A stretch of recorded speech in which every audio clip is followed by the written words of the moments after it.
നല്ല സിമ്പിളായിട്ടുള്ളൊരു ഡിന്നറാക്കിയാലോ. Lemon chicken combo ആണ് തയ്യാറാക്കാൻ പോകുന്നത്. അതിനായിട്ട് ചിക്കൻ്റെ ഇറച്ചി പീസ് എടുത്തിട്ട് സോയ സോസ്, കുരുമുളക് പൊടി, ഉപ്പ് ചേർത്തിട്ട് നന്നായിട്ടൊന്ന് മിക്സ് ചെയ്തെടുക്കുക. എന്നിട്ട് ഒരു മുട്ട കോൺഫ്ലവർ ചേർത്തിട്ട് നന്നായിട്ട് വീണ്ടും കമ്മി ചെയ്തിട്ട് നമുക്കത് ഡീപ് ഫ്രൈ ചെയ്തെടുക്കണം കേട്ടോ. ഫ്രൈ ചെയ്തിട്ട് മാറ്റി വെക്കാനുണ്ട്. പിന്നെ നമുക്ക് ഫ്രഞ്ച് ഫ്രൈസ് അവിടെ വേറെ ഫ്രൈ ആക്കാനുണ്ട്. ഇനി ലെമൺ സോസ് ഉണ്ടാക്കിയെടുക്കുക. നല്ല സിമ്പിളാണ് ഉണ്ടാക്കാൻ വേണ്ടിയിട്ട്. അതിനായിട്ട് ലെമൺ ജസ്റ്റ് ഒരു ടീസ്പൂൺ എടുത്തിട്ടുണ്ട്. നാരങ്ങയുടെ പുറമേയുള്ള തൊലിയാണ്, വൈറ്റ് പാർട്ട് പെടരുത് കേട്ടോ. അതിലോട്ട് ചെറുനാരങ്ങയുടെ നീര്, പഞ്ചസാര, പിന്നെ ചിക്കൻ്റെ സ്റ്റോക്ക്, അത് ഞാൻ വീട്ടിലുണ്ടാക്കിയതാണ്.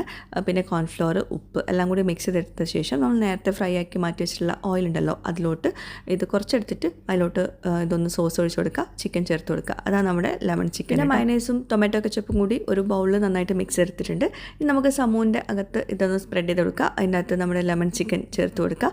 വേണമെങ്കിൽ കുറച്ചുകൂടെ സോസ് ഒഴിച്ച് കൊടുക്കുക കേട്ടോ. പിന്നെ ഫ്രഞ്ച് ഫ്രൈസ് വെക്കുക, എന്നിട്ട് ഒന്ന് ഗ്രിൽ ചെയ്തെടുക്കുക കേട്ടോ. അപ്പോൾ നമ്മുടെ അടിപൊളി ലെമൺ ചിക്കൻ കോംബോ റെഡി ആയിട്ടുണ്ട്. സൂപ്പർ ഡിന്നറാണ്. എല്ലാവരും ട്രൈ ചെയ്യാം കേട്ടോ.